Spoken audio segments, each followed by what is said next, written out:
I have in my old life lost most of the people I ever loved, one way or another, usually before their time.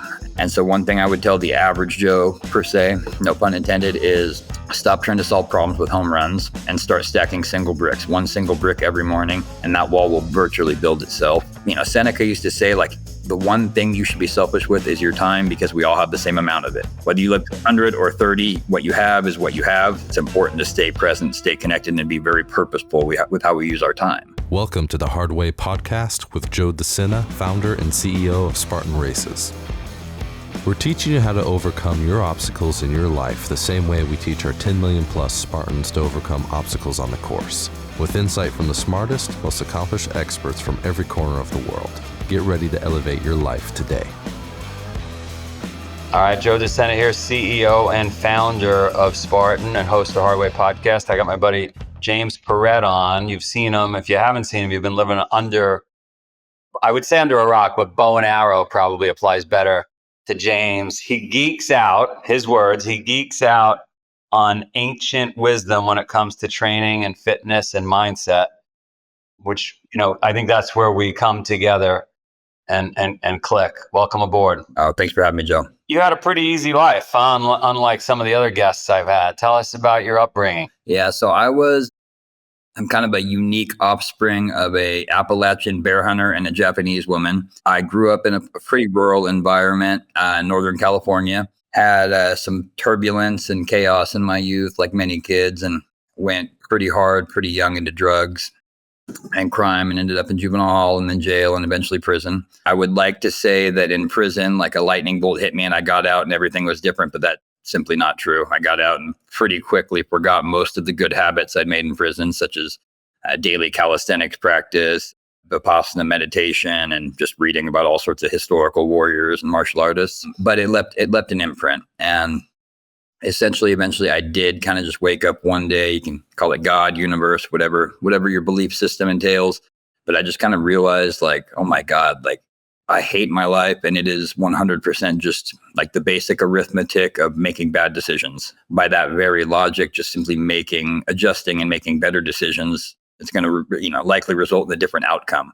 And it seems so simple, but I kind of just thought of people up until that point as like a leap in the wind. You're like a product of your environment, right? And so that was only 6 years ago. So at the time I was a methadone zombie. So I'd technically gotten off heroin, but was lining up every morning at 5 a.m. to drink a little cup of methadone and go on with my day in a zombie's haze.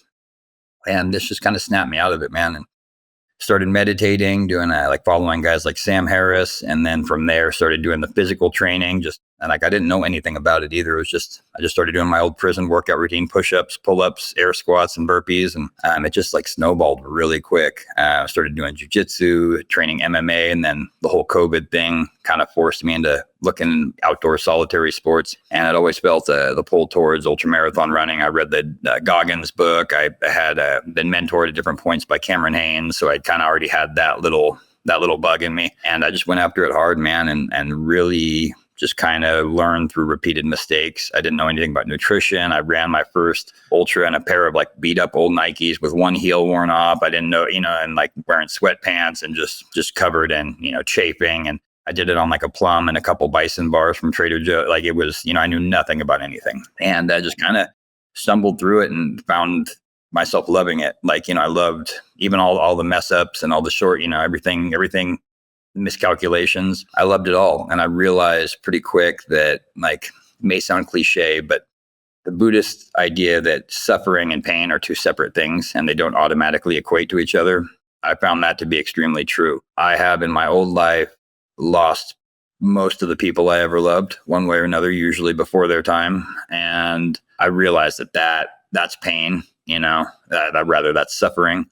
And pain, or discomfort that you get running 100 miles or running 2 miles if you've never run before, whatever that may be.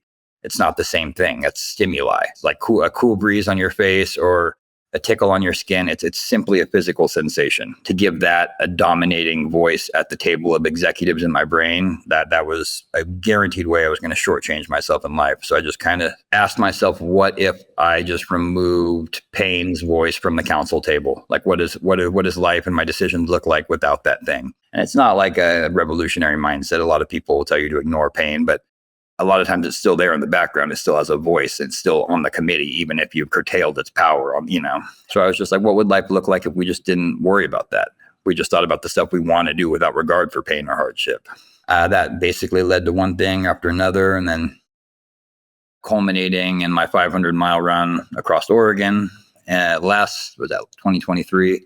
Yeah, and then last year doing 200 miles in Sonora, and just kind of, trying to get as ultralight as I can with my gear, but still kind of just that 26 to 32 pound pack, and just kind of boogieing with a pair of poles, and running the flats, power hiking the ups, and then just scurrying down the declines and through nature constantly for days on end. Kind of just checks all my boxes. So a lot of the other stuff I do around that, the training, the weightlifting, powerlifting, all that, really just kind of to keep my body in check for that. A lot to unpack. Yeah. Let's go back. What are the percentages of people that can undo the heroin addiction? It's a pretty low percentage. So I believe the stat that I saw was that about 98 point something percent fail the cold turkey route, for sure. I'm not sure on the whole, but cold turkey, it doesn't generally end well. And methadone is actually worse for that, because the longer half-life in your blood means the withdrawals you're talking up to 2 weeks as opposed to just 4 or 5 days with injectable heroin. So it's kind of one of those things that, sometimes the answer can be more painful than the problem, but not too many, for sure. And my withdrawal was about 16 days. So it was pretty considerable. Yeah, pretty impressive that you pulled it together. Also impressive that jumped out at me was the wisdom you gained when you were away. Because, I was lucky growing up. I grew up in Queens. Most of my friends went to jail, same kind of thing. But I was lucky in that I had a mom that was into yoga, meditation, long distance running, all this stuff back in the 70s. So I had wisdom in my house. None of my friends had that wisdom. And I always wondered, how would you get that otherwise? And so I'm intrigued when somebody like you, who's completely upside down in life, going through this mess, and then you find it, or did somebody impart that wisdom on you? So my mom was always extremely supportive, and she's a very new age woman in general, very, very big believer in the law of attraction. And so she exposed me to that side of things early, not the training part, not the history part, but like the belief of self and the power of that. And that definitely played a part. And then, of course, my dad, having been, I was raised primarily in the mountains with him. He was a black bear hunter. It's a hard way of hunting. He was a houndsman too, which is debatably where I got some of my endurance, just trying to keep up with the hounds from a young age. In terms of the area I come up from on the off chance that anyone listening knows where it is, it's in between Pleasant Grove and East Nicholas, California. Just stretch of farmland besides the Sacramento River. And there's not a lot of that type of thinking out there per se.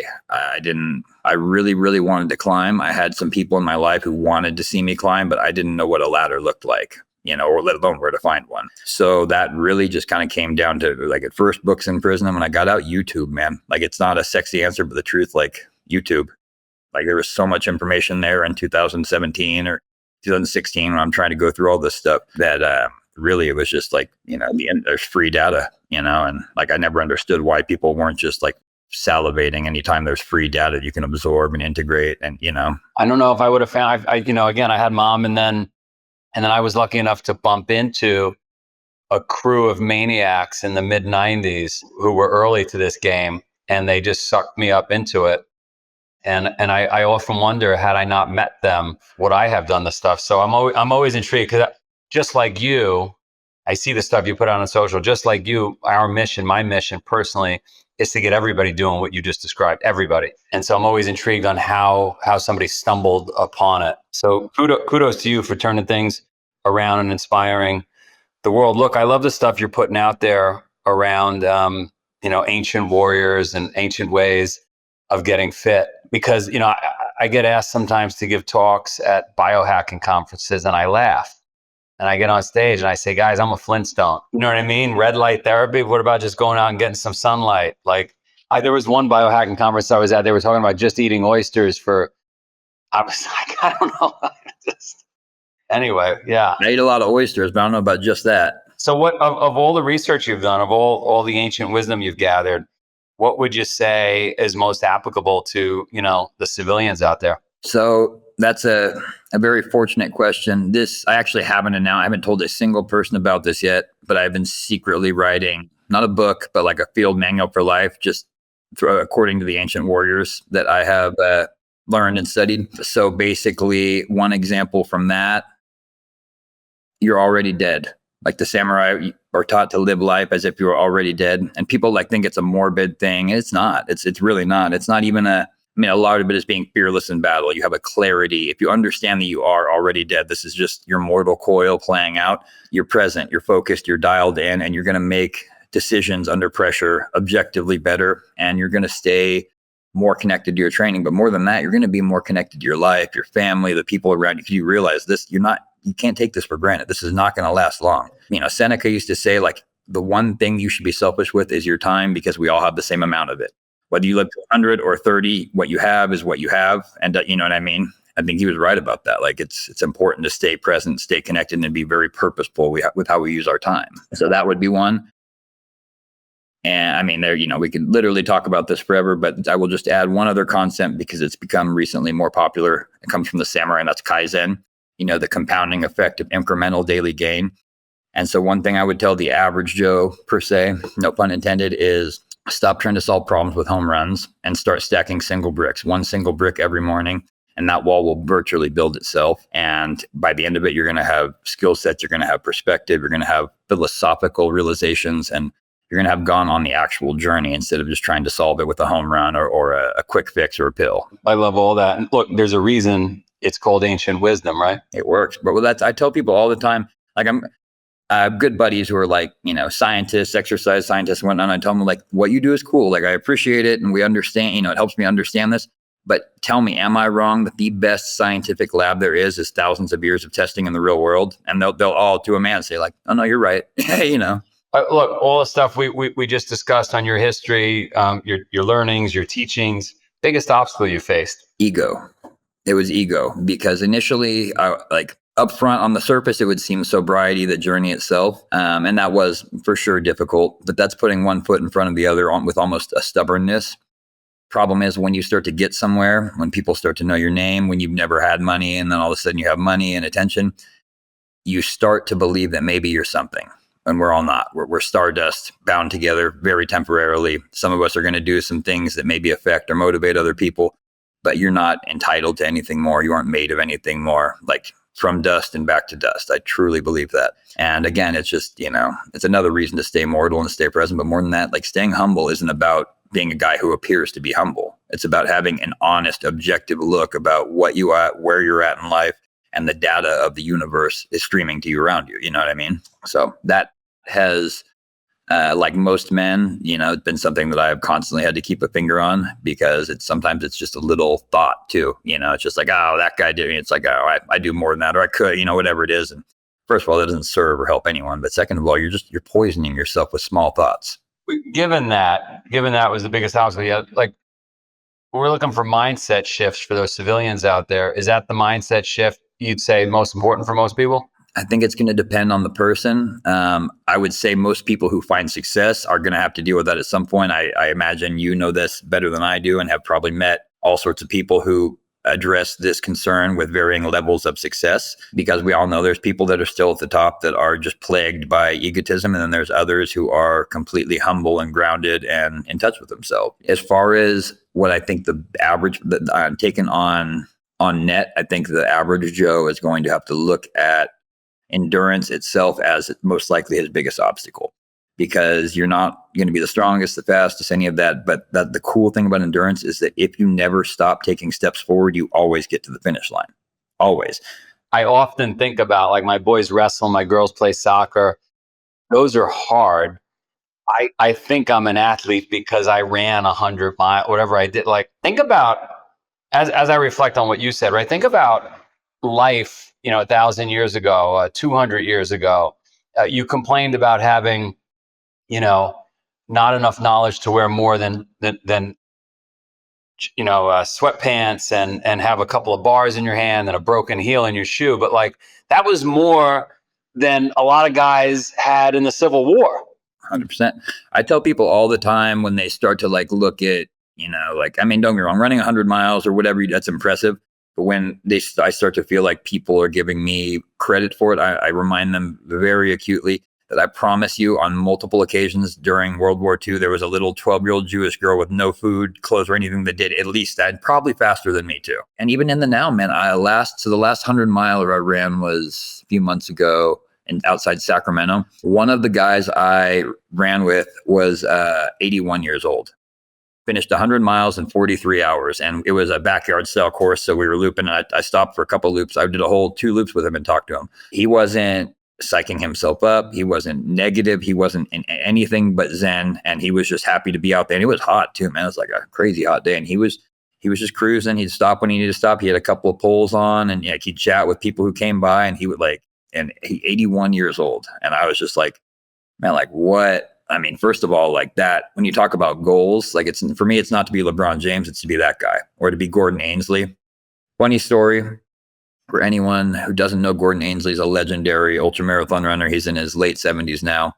A buddy of mine here in Northern California was out on a trail one day up near Tahoe, and he was running, and he basically just pushed himself right to the brink. He didn't bring enough water, and he just kind of collapsed on the trail and was like laying there just like feeling sorry for himself. And he looked up randomly. He didn't think there was another person for 100 miles. He looked up, saw Gordon Ainsley, 77 years old, with a jar of pickle juice in one hand and a Ziploc bag with 2 bologna sandwiches in the other. No pack, no nothing. He literally just rotten. And he looks down and he goes, "Son, I never quit a run in my entire life." And then he just trotted off. And everybody was like, that was like the most shameful and motivating thing that's ever happened to me. I got up and I finished that whole run, that whole rim. And I was like, dude. But yeah, so that's the guy I want. I want to be that guy. You got to look up. You get a chance. In my era, there's a guy named Marshall Ulrich. Social media wasn't big, and from the mid 90s, 2007, 2008, social media wasn't big, but we were doing all this stuff. And Marshall, absolute animal. We did Badwater. He turned around, ran back to the start, self-supported, got to the start.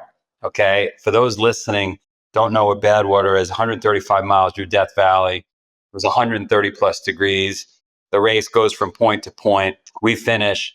He turns around, runs back to the start solo, has his wife meet him at the start with a little red wagon and water and food, and then turns around and goes back to the finish alone, turns around and goes back to the start alone. No talking about it, no social media, no posts, nothing. Just a beast. One of many crazy things Marshall and that whole crew did. I think there's something special about doing it in the dark. That was something I considered when I first started. When the internet found out about me, I was just a construction worker who ran 31 miles. I was like, you got to get a 50K in after work, you get your jiu-jitsu in before work, and you do some calisthenics on your lunch. And so I struggle with that. And don't get me wrong, it's like, if you're out there as a purist doing it, you're not making any money off it, you're not getting any attention off it, like that's the goal. Like I'm sure Gordon Ainsley does not have a social media account. You know what I mean? That same thing.